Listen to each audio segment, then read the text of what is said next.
Saat ini, Jepang membuka kesempatan untuk orang-orang dari berbagai negara untuk bekerja di Jepang. Pada Oktober 2020, WNA yang bekerja di Jepang melebihi 1,72 juta orang. Pada tahun 2020, JICA membentuk JP Mirai, yakni Platform Pekerja Migran Menuju Masyarakat Inklusif dan Bertanggung Jawab. JP Mirai mempromosikan lingkungan di mana WNA dapat bekerja dengan tenang. Mereka yang pernah bekerja di Jepang mengatakan ada banyak hal positif dari pengalaman yang pernah mereka alami. 日本人は必ず相手のことを考えて、行動する勉強になれることがいっぱいあると思います。チームワークがとてもいいと思いますよ。わからないことがあってもすごい熱心で教えていただきました。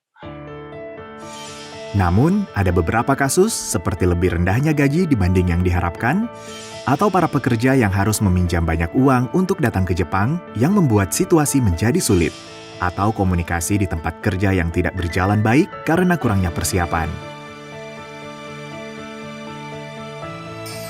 Mari kita lihat 4 hal yang akan membantu Anda mengumpulkan informasi yang diperlukan sehingga Anda dapat bersiap untuk memilih cara kerja yang sesuai untuk Anda.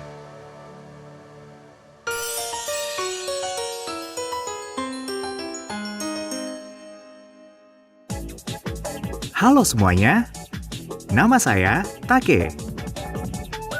Orang tua saya mengatakan bahwa akan menjadi kesempatan yang bagus bagi saya untuk pergi bekerja di Jepang. Apakah itu bisa terjadi? Bisakah saya benar-benar pergi ke Jepang dan bekerja di sana? Senang bertemu denganmu, Take. Nama saya Anne, saya pernah bekerja di Jepang. Biarkan saya menjelaskan beberapa hal kepada Anda.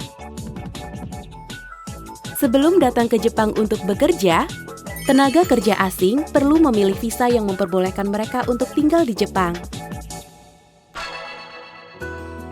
Terdapat total 29 jenis visa bagi para tenaga kerja asing. Berikut ini adalah 3 jenis visa yang paling umum dimiliki oleh tenaga kerja asing yang bekerja di Jepang. Selain itu, kita akan mempelajari juga kesempatan bekerja bagi para pemegang visa pelajar. Dengan mengumpulkan pengalaman di Jepang, mereka juga dapat meningkatkan status visa ke level yang lebih terspesialisasi. Pekerjaan dan jalur karir Anda akan berbeda berdasarkan jenis visa Anda. Mari kita lihat lebih jelas. Sepertinya, saya pernah mendengar sepupu saya pergi ke Jepang untuk pemagangan kerja teknis. Dengan jenis visa ini, kita dapat menghasilkan uang sambil mempelajari keterampilan baru. Bukankah begitu? Iya, betul sekali. Pemagangan kerja teknis untuk memperoleh keterampilan sambil bekerja adalah jenis visa yang memperbolehkan kita untuk mempelajari keterampilan teknis sambil bekerja. Pemagangan kerja teknis adalah sistem untuk memperoleh keterampilan perusahaan Jepang melalui pelatihan di tempat kerja. Ini adalah bentuk kerjasama internasional yang ditawarkan oleh Jepang. Tujuannya adalah untuk memungkinkan perolehan keterampilan yang dapat digunakan setelah kembali ke negara asal. Ini melibatkan pekerjaan yang membutuhkan keterampilan. Ketika Anda ingin mengikuti pelatihan magang teknis, Anda tidak dapat langsung mendaftar ke perusahaan di Jepang. Perusahaan merekrut peserta pelatihan melalui Supervising Organization atau lembaga supervisi di Jepang. Sebagian besar Supervising Organization merupakan asosiasi koperasi atau sering disebut dengan koperasi. Supervising Organization menyediakan agen perekrutan di negara Anda dengan rincian terkait lowongan kerja.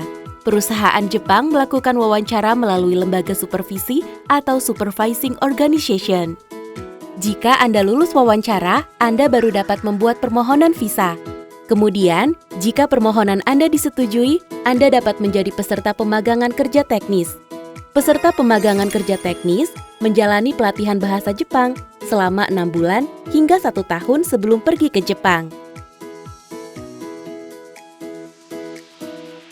Begitu tiba di Jepang, Anda harus mengikuti pelatihan selama sebulan dari Supervising Organization sebelum mulai bekerja di perusahaan. Setelah Anda mulai, Anda tidak bisa mengganti perusahaan.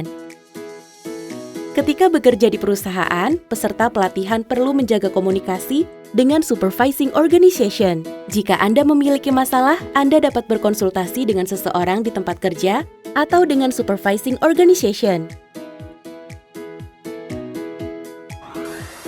Dalam banyak kasus, periode magang dilakukan selama 3 tahun, tetapi beberapa di antaranya berakhir setelah sekitar 1 tahun.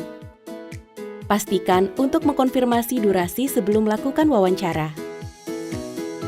Tahun pertama disebut pemagangan kerja teknis nomor 1.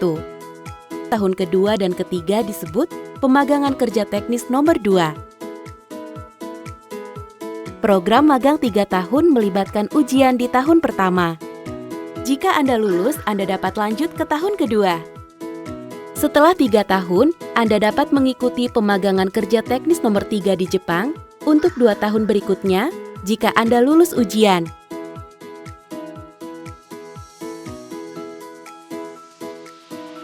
Selain itu, jika Anda berhasil menyelesaikan pemagangan kerja teknis nomor 2, Anda memenuhi syarat pengajuan visa yang disebut pekerja berketerampilan khusus.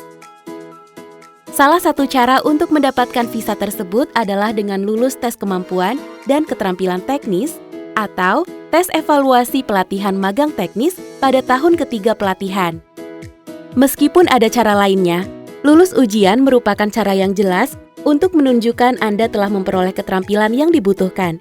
Jadi pastikan untuk mempelajari keterampilan selama bekerja sehingga Anda dapat lulus ujian tersebut.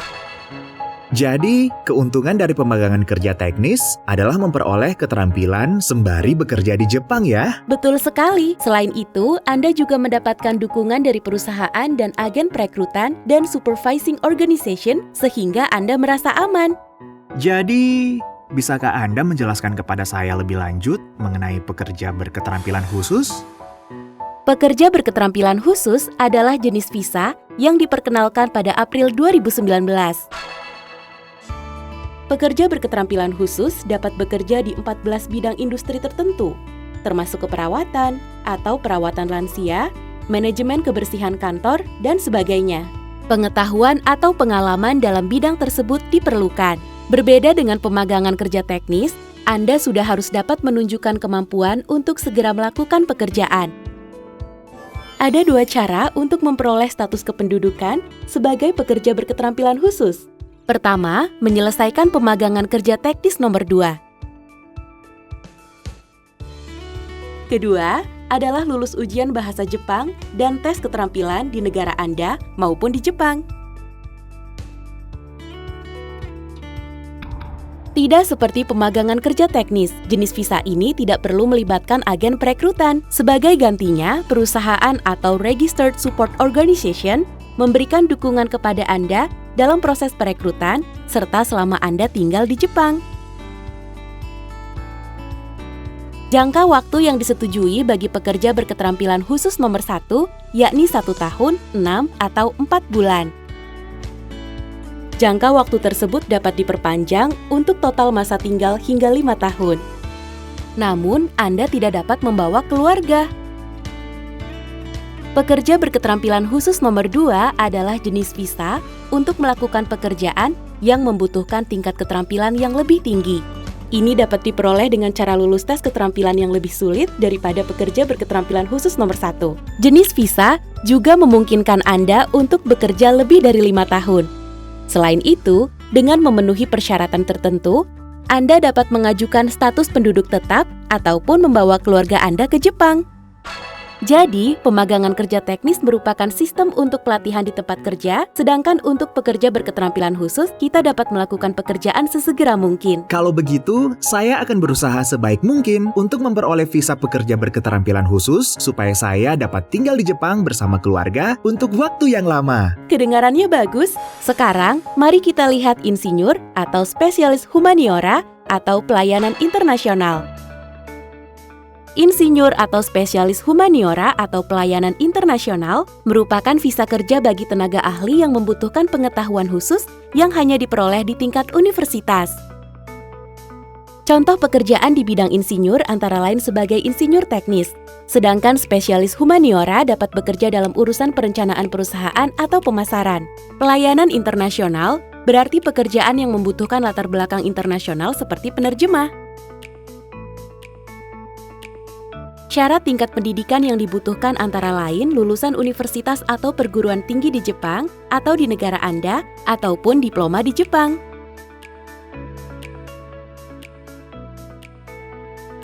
Namun, ini tidak berlaku bagi diploma untuk sekolah bahasa Jepang. Selain itu, bagi Anda dengan pengalaman kerja 3 hingga 10 tahun dapat mengajukan visa ini.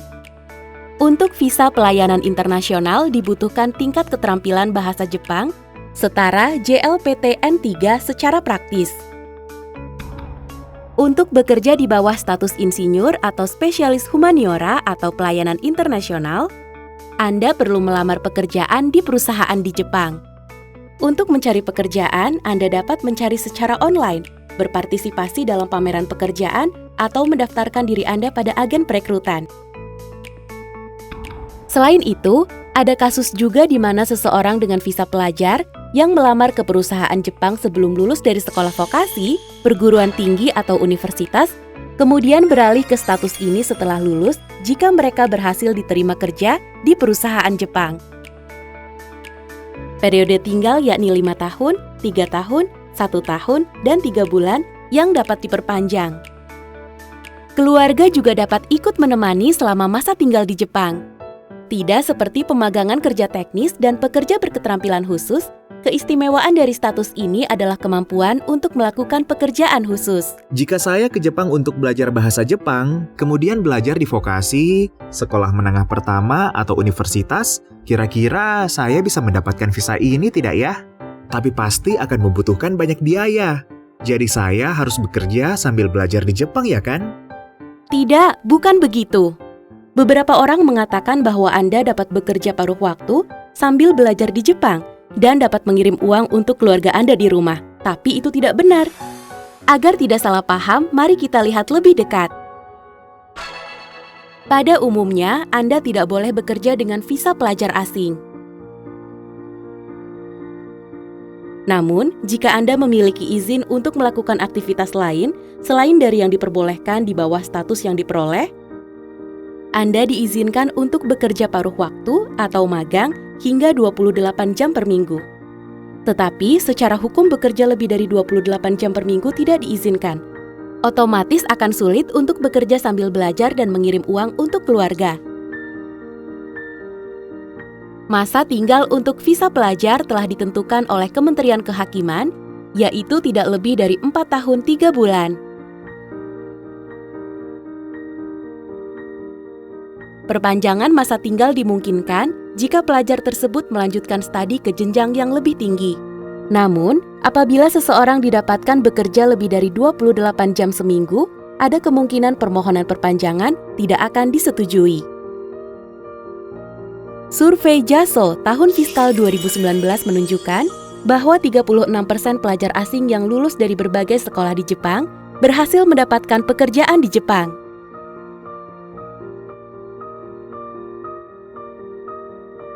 Sementara itu, 7% lulusan sekolah bahasa Jepang diantaranya berhasil mendapatkan pekerjaan, sedangkan 76% melanjutkan ke sekolah kejuruan atau universitas.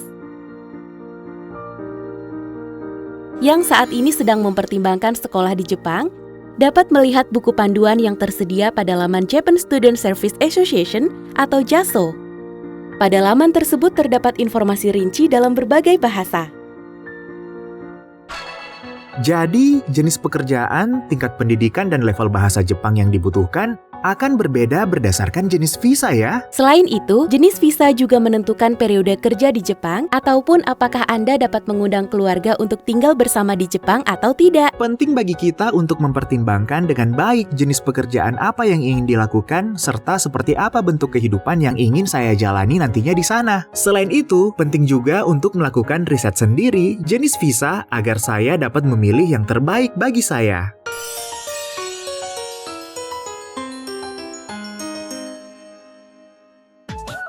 Kira-kira seperti apa kehidupan yang dijalani oleh orang-orang yang bekerja di Jepang saat ini ya?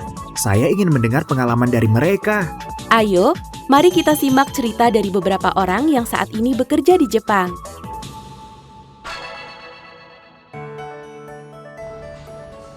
Mashiko Rebar Industri di Kota Naka, Prefektur Ibaraki, memproduksi dan merakit tulangan baja.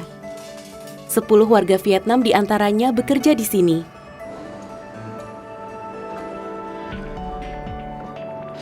Ini adalah Bapak Hang, seorang pemagang.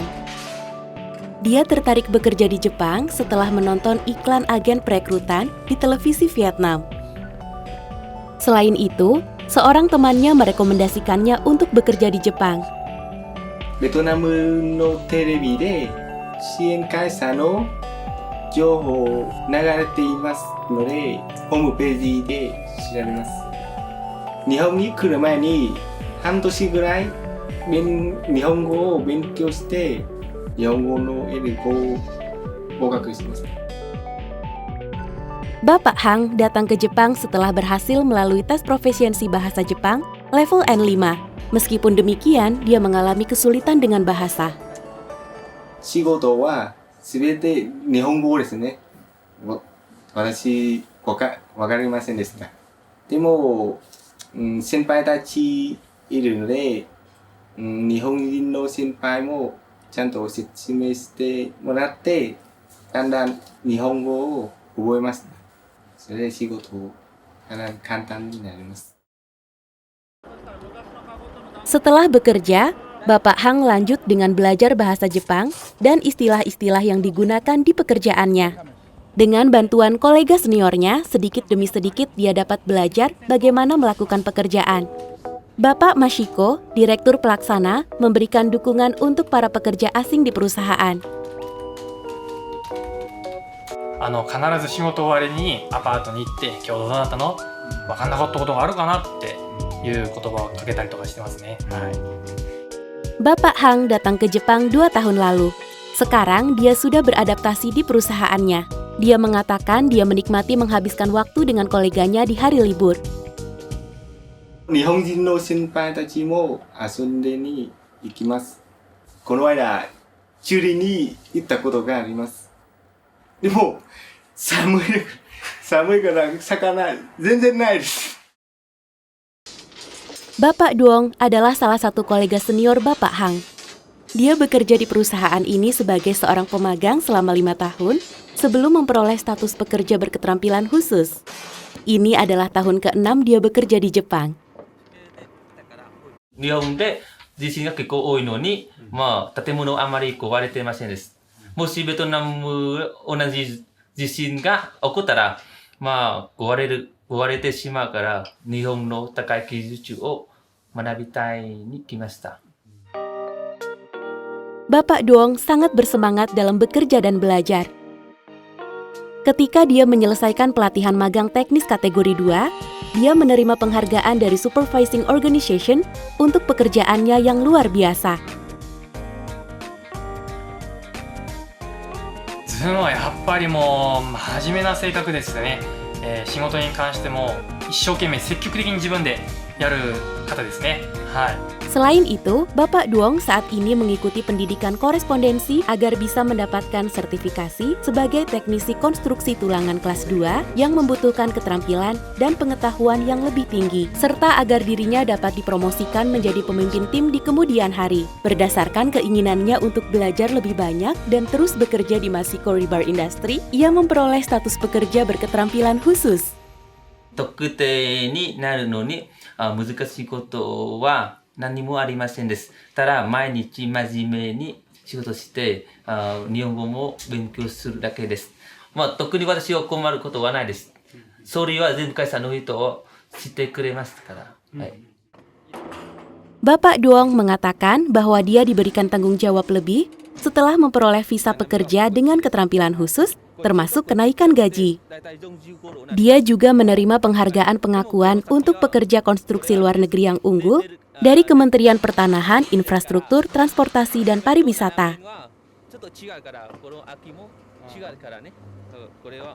後輩たちを教えたり、新人社員への教育も任せて、それを自分の責任を持ってやりますね。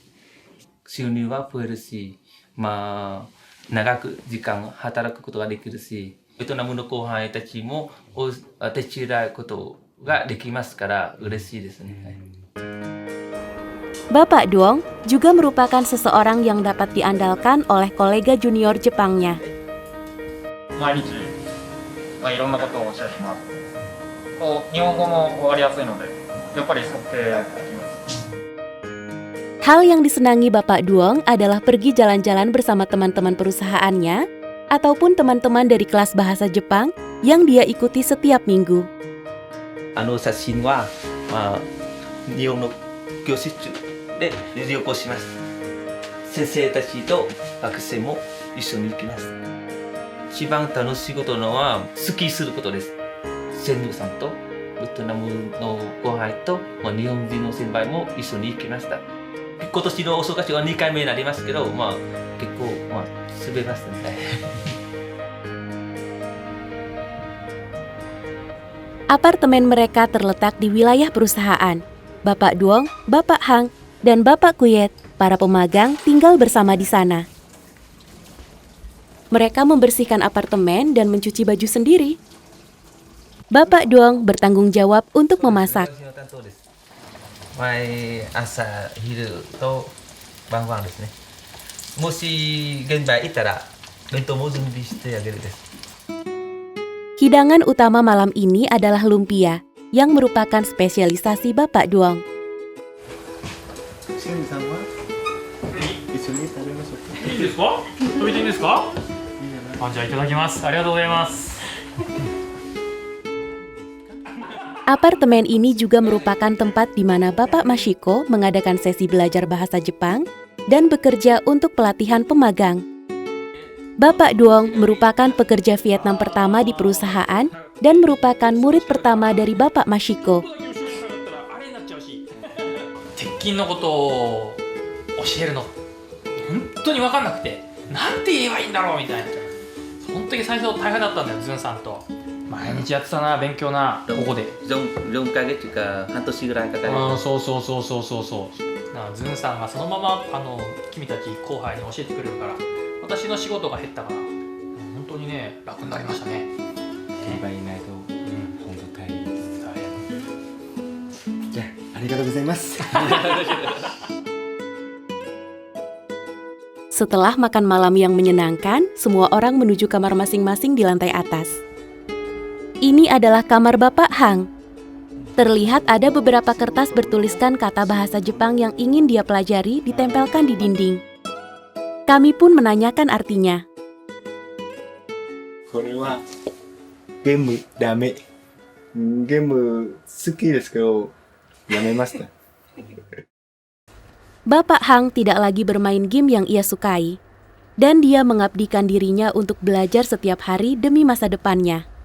3年間終わってからベトナムに帰って家族と子供を作って落ち着いたら日本に戻りたいです。でも2番はベトナムで日本の会社に働きたいです。 Sementara itu, Bapak Duong sedang berolahraga. Dia membuat semua peralatan olahraganya menggunakan tulangan besi. Tentu saja, dia tidak pernah abai belajar bahasa Jepang. 今お勉強するのはいいです。大体2時間です。試験する前に、1ヶ月か2ヶ月前は4時間とか勉強しなきゃいけないです。私はずっと高校の会社で働きたいですから、もっともっと仕事の内容と、日本語も勉強したいですね。 Sakae Casting memproduksi casting aluminium yang tidak dapat ditiru oleh perusahaan lain. Bapak Galego berasal dari Filipina dan bekerja di sini sebagai seorang insinyur. Bapak Galego bekerja di perusahaan ini setelah mengikuti program magang. インターンシップに来た時は感動したのはやっぱみんながすごく優しくていろんなことを手伝ってもらってみんなが仕事として大事にしているので Bapak Suzuki, Presiden, mengatakan bahwa jaringan internasional perusahaan berkembang pesat melalui kedatangan pekerja asing.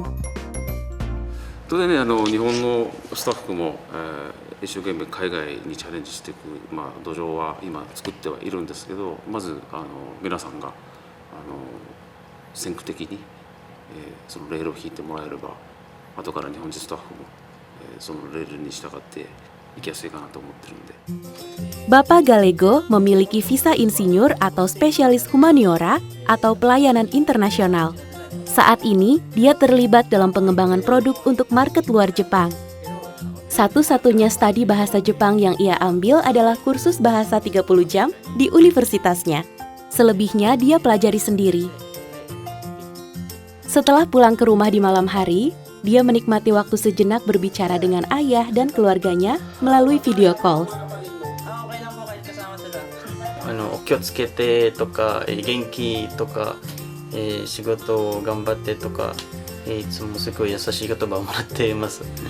みんながいないと私は多分日本に行くできないです。みんな応援していますから。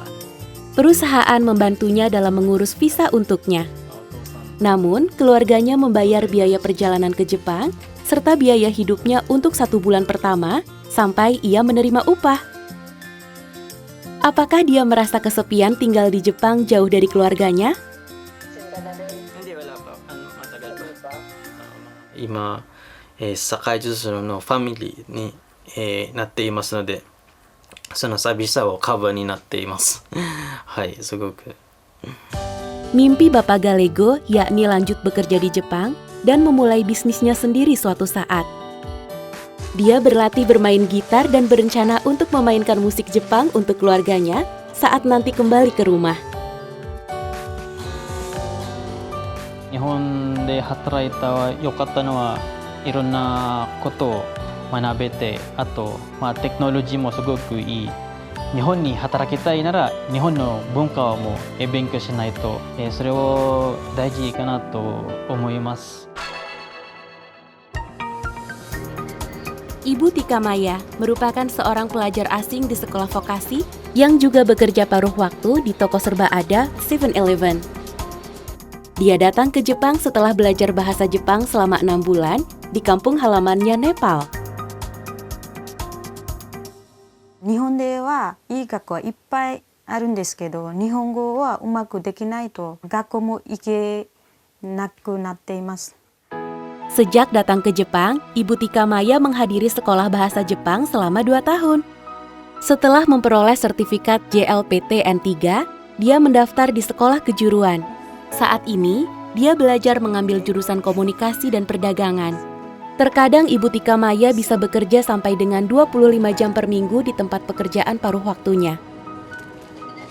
Namun, walaupun begitu, uang yang dihasilkannya hanya dapat mencukupi biaya hidup sehari-hari saja. Untuk biaya kuliah, Ibu Tika Maya masih bergantung kepada keluarganya. 日本ではルールを守って仕事をするのは一番大事です。 Dengan aturan jam kerja yang sangat ketat itu, bagaimana cara dia bertahan hidup di Jepang? 日本で家賃がとても高い。だから友達にルームをシェアしました。だいたい2人で6万5千ぐらい払います。生活は今は私働いている給料で大丈夫です。 Meski demikian, belajar sambil bekerja paruh waktu tampaknya memang tidak mudah. 学校は4時10分まで。あとはそのまま10時まではアルバイトして11時ぐらい着きます。勉強する時間は全然ないです。でも土曜日と日曜日ちょっとあるからその日は勉強しています。今は頑張ります。 Alasan Ibu Tika Maya belajar dan bekerja keras adalah karena dia punya mimpi untuk membuat tokonya sendiri. Oleh karena itu, dia memilih untuk bekerja paruh waktu di toko serba ada. お客様来るときは挨拶するのはとても楽しい。一緒に働いた人と協力して仕事をやることができると思います。今アルバイトしたところに学んだことは将来に仕事でせっかくにつながると思います。 Ibu Tika Maya sudah mempersiapkan masa depan dalam pikirannya. Dia akan terus memperjuangkan mimpinya. 卒業した後できればコンビニとかビジネスの会社で働いて経験を集めてネパールに帰国して自分の店を開きたいで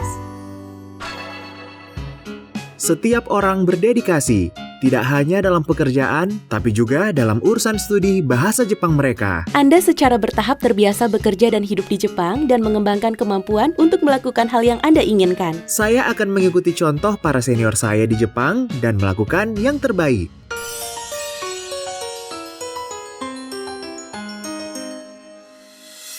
Akan sangat bagus jika saya bisa bekerja di Jepang seperti orang lain yang saya lihat selama ini. Ya, tapi perlu diingat bahwa ada beberapa orang yang memiliki kesulitan sebelum mereka dapat bekerja di Jepang. Dan beberapa lainnya mengalami masalah setelah mereka mulai bekerja di Jepang. Ada juga yang mengatakan bahwa mempelajari budaya dan bahasa Jepang itu sulit. Ada banyak hal yang perlu kita perhatikan, bukan? Jadi sangat penting untuk tahu bagaimana cara mengatasi masalah di Jepang atau dengan agen perekrutan. Ya, ini adalah poin yang sangat penting. Jadi, mari kita simak apa saja masalahnya. Pemilihan agen perekrutan merupakan hal yang sangat penting bagi siapapun yang mempertimbangkan mengikuti pemagangan kerja teknis. Mereka yang ingin pergi ke Jepang untuk pemagangan kerja teknis terkadang dirujuk ke agen perekrutan oleh seorang kenalan. Namun terkadang, mereka dikenakan tarif yang lebih tinggi daripada agen serupa lainnya. Pada banyak kasus, hal ini karena biaya tersebut mencakup penghargaan yang dibayarkan oleh agen perekrutan kepada orang yang memberikan rujukan. Orang-orang yang menerima imbalan tersebut untuk membuat rujukan dikenal sebagai calo. Setiap negara yang memiliki aturan tentang nilai maksimum komisi. Pastikan untuk memeriksa aturan tersebut dengan hati-hati. Ada banyak pula agen perekrutan yang membuat para pemagang membayar uang jaminan sebelum pergi ke Jepang. Namun, agen perekrutan dilarang menerima uang jaminan. Tabel ini menunjukkan biaya yang dibayarkan kepada agen perekrutan dan uang yang diperoleh oleh pemagang. Hal ini menunjukkan bagaimana biaya antar agen perekrutan sangat bervariasi. Namun, pembayaran biaya yang lebih tinggi tidak berarti Anda dapat bekerja di perusahaan yang bagus, menerima pendidikan bahasa Jepang yang baik, atau menerima pelayanan yang bagus atau dukungan saat ada di Jepang. Biaya dan kualitas pendidikan bahasa Jepang berbeda dari satu agen perekrutan dengan yang lain. Jadi, jangan hanya mengandalkan referensi dari kenalan. Pilih dan cari tahu sendiri. Mulailah dengan mengunjungi laman organisasi pemagang kerja teknis untuk orang asing atau OTIT. Dan mengecek apakah pilihan Anda agen perekrutan resmi.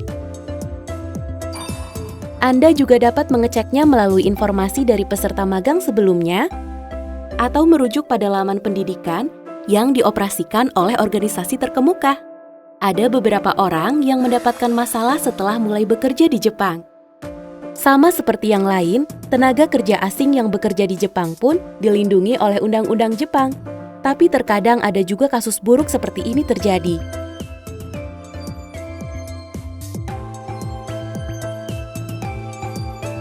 Ibu Hien adalah pemagang di KS Factory, produsen pakaian. Dia mengalami masalah di pos pelatihan pertamanya. Ở công ty cũ trước khi tôi sang Nhật thì tôi đi sang Nhật là may áo sơ mi, quần áo trang phục phụ nữ và trẻ em, nhưng mà khi bắt đầu đi sang đến công ty thì là công ty Myland. Tại vì là công ty Myland nên là tôi chưa được học qua cái Myland bao giờ, nên bắt đầu sang này phải học hỏi từ đầu. Mỗi ngày đi làm thì đến tầm 5 giờ là được về rồi, nhưng giám đốc là bắt ở lại học đến khoảng tầm 7 giờ mới cho về. Có đi làm thêm vào thứ Bảy, Chủ nhật đấy thì là không được tính lương. Những cái tháng đầu tiên đấy thì về phải học ấy thì mình cứ ấy thôi, nhưng mà đến tháng thứ 2, tháng thứ 3 thì vẫn như vậy. Sau một thời gian cứ mình làm ấy, thì đến khi mà công ty phái cử ở bên Việt Nam sang đấy thì là nói là bây giờ công ty không nhận nữa thì muốn đưa về nước. Thế mình thắc mắc là bảo tại sao mà đang làm mà công ty lại bảo là tự nhiên không nhận nữa. Ibu Hien sudah ingin belajar bahasa Jepang dan memberikan pendidikan yang baik untuk putrinya. Sehingga dia menolak untuk kembali ke Vietnam dan berkonsultasi dengan Supervising Organization. Namun, hal tersebut tidak terselesaikan, sehingga kemudian dia mencari bantuan dari organisasi pendukung untuk menyiapkan laporan dan meminta Otit untuk melindungi Ibu Hien. Otit memberi Ibu Hien perlindungan dan mencarikan perusahaan pelatihan magang lain di bawah Supervising Organization yang baru. Ibu Hien mengatasi masalahnya dengan cara ini dan menjadi seorang pemagang di KS Factory. Dia mengatakan bahwa saat ini dia dapat mengikuti pelatihan dengan tenang. Cũng luôn cảm ơn bên Otit đã giúp đỡ mình để mình được về công ty mới này làm việc. Công ty này giám đốc với quản lý tất cả mọi người đều rất tốt. Mình làm về đây làm phù hợp với công việc của mình, công việc mình quen, mình biết làm rồi ấy. Thì mình đều làm được nên nó rất là thoải mái. Tôi muốn là những ai trước khi đến Nhật ấy, hãy tìm hiểu kỹ nghiệp đoàn và tìm hiểu kỹ công ty trước khi sang Nhật. Và Jika masalah terjadi dan Anda membutuhkan bantuan, konsultasikan kepada Supervising Organization Anda atau hubungi agen perekrutan Anda sesegera mungkin. Jika masalah berlanjut, hubungi organisasi publik Jepang seperti Otit dan Fresh. Bahkan jika masih tidak dapat diselesaikan langsung, jangan menyerah dan coba mendaftar di organisasi lain.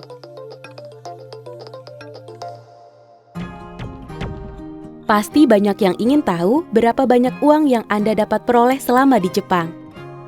Harap diingat bahwa ada beberapa biaya yang harus Anda bayar, antara lain nomor 1, biaya sebelum datang ke Jepang. Nomor 2, biaya yang akan Anda butuhkan untuk kehidupan sehari-hari selama di Jepang. Kami sudah memilih beberapa kasus orang-orang yang berpengalaman bekerja di Jepang, jadi silahkan gunakan sebagai referensi. Jumlah yang seharusnya Anda terima adalah gaji bulanan Anda, dikurangi pajak Jepang dan premi asuransi sosial.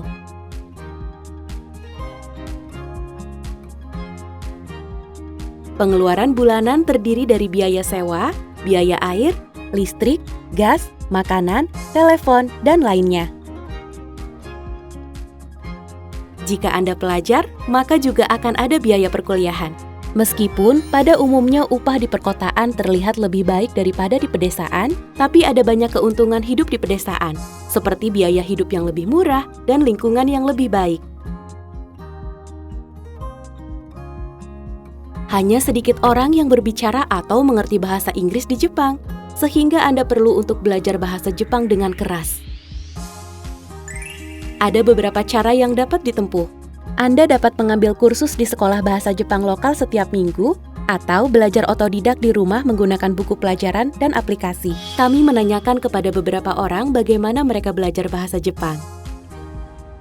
そうですね、いつもこれで勉強します。漢字勉強したらアプリのゲームで勉強したのを覚えるようになりますね。はい。学校で習った日本語は普通の日本人喋っていない日本語とか習っていったんですが、日本人とコミュニケーションもしたので、本当に自然な日本語を覚えました。Penting untuk memahami budaya kerja dan kehidupan sehari-hari. Contohnya, tepat waktu dan pentingnya menyapa sangat ditekankan di Jepang. Jadi sangat penting untuk tahu bagaimana cara mengatasi masalah di Jepang atau dengan agen perekrutan. Pastikan untuk mengatur keuangan dengan baik, pelajari bahasa dan budaya Jepang, serta punya pengalaman yang baik selama di Jepang.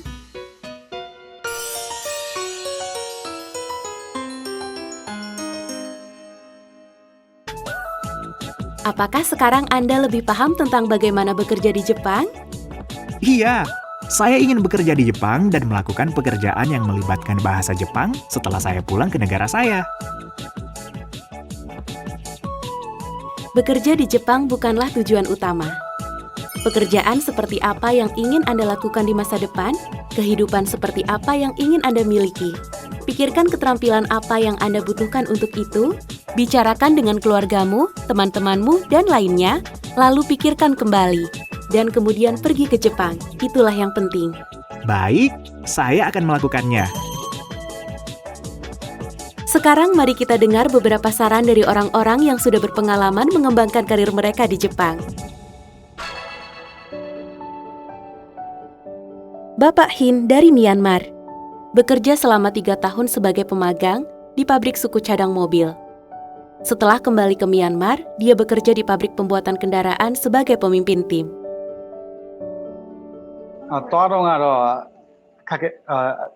Chắc chắn chứ đó, tôi nói là người đi chỉ biết đó tôi hay là cô mà, bây giờ đây yo cô mới ra susah vậy yo, tani di bawah bây giờ là ya, màជួយជីវlà, tani di bawah bây giờ là ya, sasa tôi nói belum ya, tôi là yo, nên tôi là tôi rồi ya, tapi khusus bahasa tôi mà tôi rồi ya, ini aku nên tahu là, Nihonから帰った時はまずは家族の仕事を手伝って。で、JFT の試験を受けて合格しました。这意味着嘛，变多步对吧？比如啲古都要大嘛，前邊話都大嘛，一路ဝင်來的呀。今はテニダです。Ibu Hien adalah perawat di rumah sakit Chorai di Vietnam. Dia belajar di Universitas Jepang dan sekolah pasca sarjana atas rekomendasi rumah sakit. Setelah lulus, dia kembali ke rumah sakit Chorai dan menjadi penanggung jawab perawat di pusat pemeriksaan medis khusus pertama di Vietnam. Dia juga terlibat dalam beberapa kegiatan pertukaran budaya, seperti mengadakan kelas bahasa Jepang di rumah sakit. 日本の知識、看護の知識を勉強できたことと日本語を勉強ができたこと、2つ私の大きな財産です。日本で学んだこと、将来病院に戻って私は看護の活動範囲が広くなります。例えば看護部で日本人の学生の担当とか日本人のお客さんとか対応の時が必ず通訳に行くようにします。将来病院で日本語のクラスを開きました。折り紙とか剣道、シャドウも1回行いました。日本とベトナムの、架け橋ずっとなりたかった。交流が深くようにしてもっと関係が良くなるように心からずっとそう願っています。Bapak Badra dari Mongolia datang ke Jepang untuk belajar di sekolah vokasi. Dia kemudian melanjutkan studi di Universitas Jepang dan sekolah pasca sarjana. Setelah lulus, dia bekerja di Jepang selama 8 tahun sebagai seorang insinyur dan konsultan. Setelah kembali ke Mongolia, dia merintis perusahaan teknologi informasi. 1年でも2年でも日本の方と一緒に働いてみると、もっとたくさんのことを学べます。あと日本で就職すると、本当は責任感がついて、世界中どこでも通用するような一流のそういうビジネスマンになれます。できれば自分の国のその発展というか現代化にちょっと貢献したいと思えば、また日本に経験積んだその経験を持ってまた自分の国に戻ってみると、活躍するはたくさんあると思います。Terima kasih atas saran Anda. Saya tidak sabar untuk segera pergi ke Jepang. Untuk bisa melakukan apa yang Anda inginkan dan menjadi sukses, Anda harus mempersiapkannya secara matang. Sangat penting juga bagi Anda untuk mulai berpikir dari sekarang tentang bagaimana Anda akan memanfaatkan pengalaman Anda bekerja di Jepang. Sebelum bekerja di Jepang, saya akan mempelajari lagi apa yang sudah saya dapatkan hari ini. Anda dapat melihat tautan referensi di kolom deskripsi YouTube. Baik, saya akan melakukannya. Terima kasih atas semuanya. JICA akan terus mengambil inisiatif untuk membantu warga negara asing agar dapat bekerja di Jepang dengan aman dan memanfaatkan pengalaman mereka untuk berperan aktif ketika kembali ke tanah air.